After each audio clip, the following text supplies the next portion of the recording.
Sige.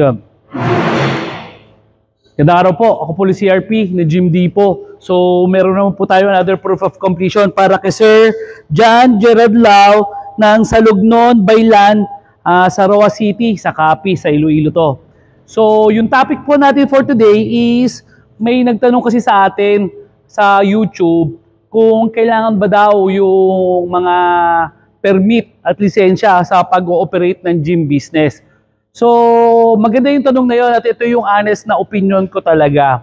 So, bago ko sagutin yun, ikwento ko muna sa inyo kung papaano ako nag-operate nung una doon sa kauna-unahang gym business ko way back 2008. So, noong 2008, ganun din, nagsimula ako ng gym business ko sa bahay namin. So, garahe lang yon, maliit lang na area, nasa around 30 square meters.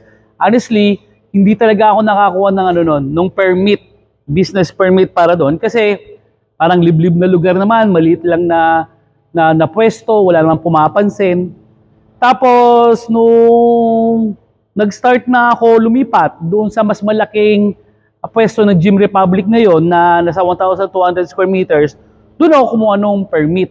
So, kaya yung opinion ko base dito is base sa actual na experience ko.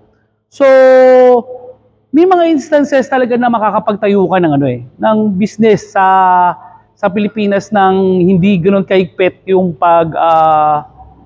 inspect ng business permit. Pero ang tanong doon, kung di sila mahigpit, okay lang ba na hindi tayo kumuha? So ito yung honest opinion ko. Dapat talagang kumuha tayo ng mga business permit. So malaking bagay kasi yung may business permit ka, kumpleto ka, sa mula DTI, sa Mayor's Permit, hanggang sa BIR. Kasi ito yung na-realize ko. So kung ikaw ay rehistrado sa DTI, unang-una, protektado yung negosyo mo. What I mean is, yung pangalan na pinaghirapan mo na i-build is protektado ng DTI. Kumbaga, walang makakagaya nung pangalan mo within doon sa jurisdiction kung magkano yung binayaran mo. Kasi sa DTI, meron silang tinatawag na per barangay lang na protected ka. So, ibig sabihin, doon sa barangay na yon, wala makakapagtayo ng ganung pangalan. Or doon sa municipality na yon, wala makakapagtayo ng ganung pangalan. Or sa buong Pilipinas o sa buong region. So, depende to. Kasi sa DTI, papipiliin ka kung ano yung scope ng protection mo.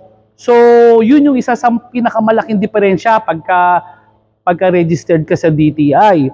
So, ganun din sa mga business permit, importante talaga na rehistrado ka sa business permit kasi hindi mo masabi, mamaya ma-inspection ka ng City Hall or ng munisipyo at may mga kaukulang may mga kaukulang mga penalty pag hindi mo pinarehistro tong mga businesses na to. Tapos napansin ko, lalo na nung after ng pandemic,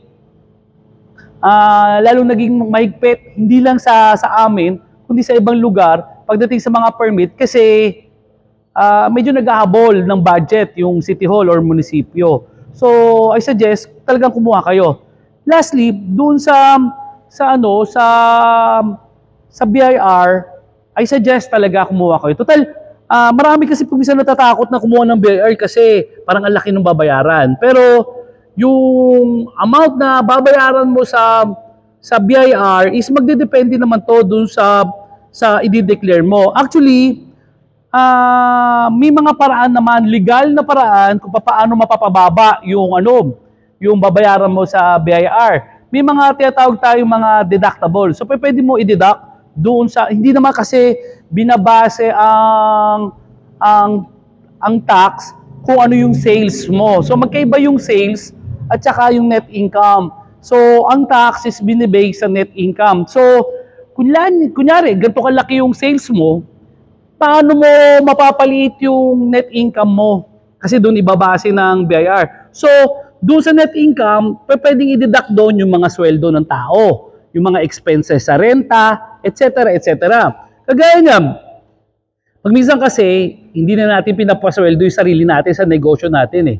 Pero kung ikaw mismo yung nagbabantay dun sa gym mo, dapat may sweldo ka. So, yung sweldo mo, mangyayari niyan, pwedeng i-deduct dun sa net sales para lumiit yung net income mo. So, yung iba bang mga expenses dun sa pag-ooperate ng gym, pwede ikarga mo dun sa net sales mo para lumiit yung net income mo or net taxable income. Kasi doon ibabase ngayon yung taxes mo. Ngayon, ako, okay din na syempre talaga na magbayad ka ng BIR kasi ito naman ang naging benefits ko.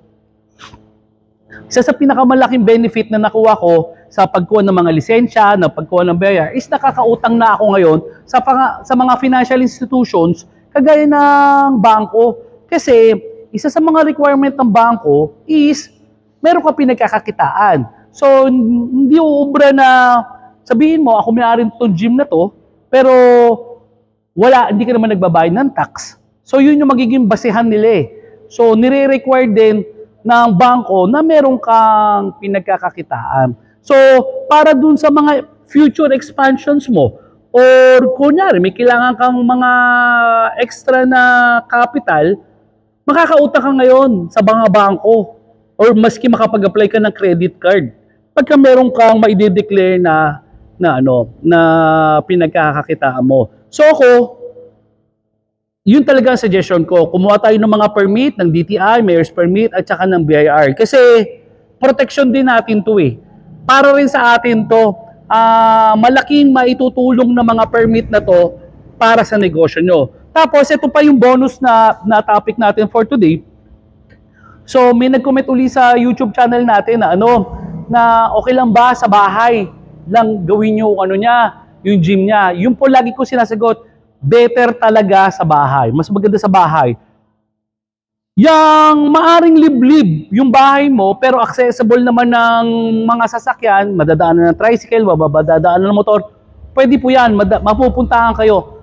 Ang technique kasi dyan, ito yung lagi kong tinuturo doon sa mga kliyente namin. So kahit anong ganda ng negosyo mo, kahit anong ganda ng produkto mo, kahit anong ganda ng serbisyo mo, kung hindi alam ng mga tao na naandyan ka, hindi ka pupuntahan. So, kahit nasa residential area ka, pupuntahan ka ng tao. Basta importante, alam nila na nandyan ka. So, first and foremost, kailangan ma-disseminate talaga yung information na nandyan ka. Even before operating o magbubukas ka, kailangan alam na ng mga tao na nandyan ka. So, kahit pa na mag-upa ka sa commercial area, kung di naman alam ng mga tao na nandyan ka, so di ka rin pupuntahan. Pero ang benefit kasi ng pagtatayo sa residential area kasi mas mura.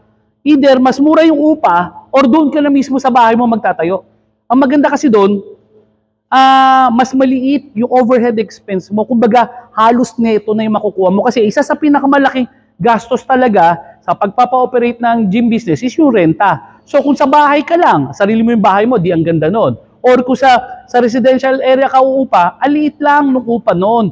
Tapos kahit pa sabihin mo na mas malaki yung sales sa commercial area, ang kailangan i-determine mo dyan is yung net income. Kasi maaring malaki yung sales mo sa commercial, pero pag binawas mo yung sweldo, yung kuryente, yung upa, maliit na lang kumpara dito sa residential. Although maliit yung net sales mo, pero maliit na lang yung i-deduct mo para makuha mo yung net income. May mga instances na pareho lang yung kita nung nasa commercial at kakanang sa residential. Kasi sa laki ng gastos dito at sa liit ng gastos dito, pag minsan patas na lang yung net income nila at the end of the month. So ako, kung tatanungin nyo, mas maganda talaga na magtayo sa residential area, especially kung inyo yung lugar. Ngayon, bago ko ituloy, isa-isay muna natin yung gamit ni Sir John Gerald. So, package C po yung in-order niya, tapos dinagdag lang tong leg curl, leg extension. So, makikita nyo, nag-customize na ulit tayo ng kulay. So, makakapag-provide tayo ng specialized na kulay, na combination, as long as available po ito sa powder coat. So, yung in-order po niya is package C na selectorized. So, makita nyo, RP Smith machine at saka RP Super Rack, selectorized.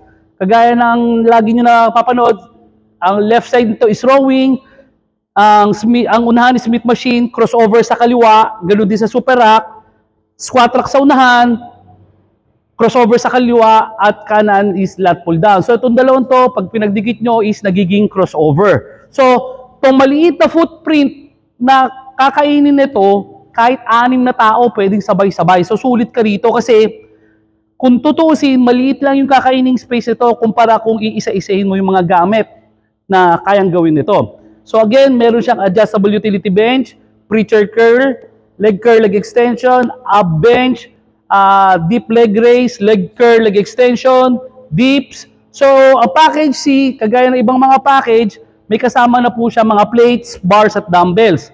So may plate rack, may dumbbell rack, at hindi mawawala yung flat, incline at decline bench press plus yung reverse fly with pec deck. So itong package din natin, ito yung best seller natin talaga. Tapos to, proven na natin to, nakasya to sa at least 50 square meters. So kung yung mga packages kasi namin, binabase namin sa space na kung saan siya kakasya. So kagaya ng package C, kasya po to sa 50 square meters.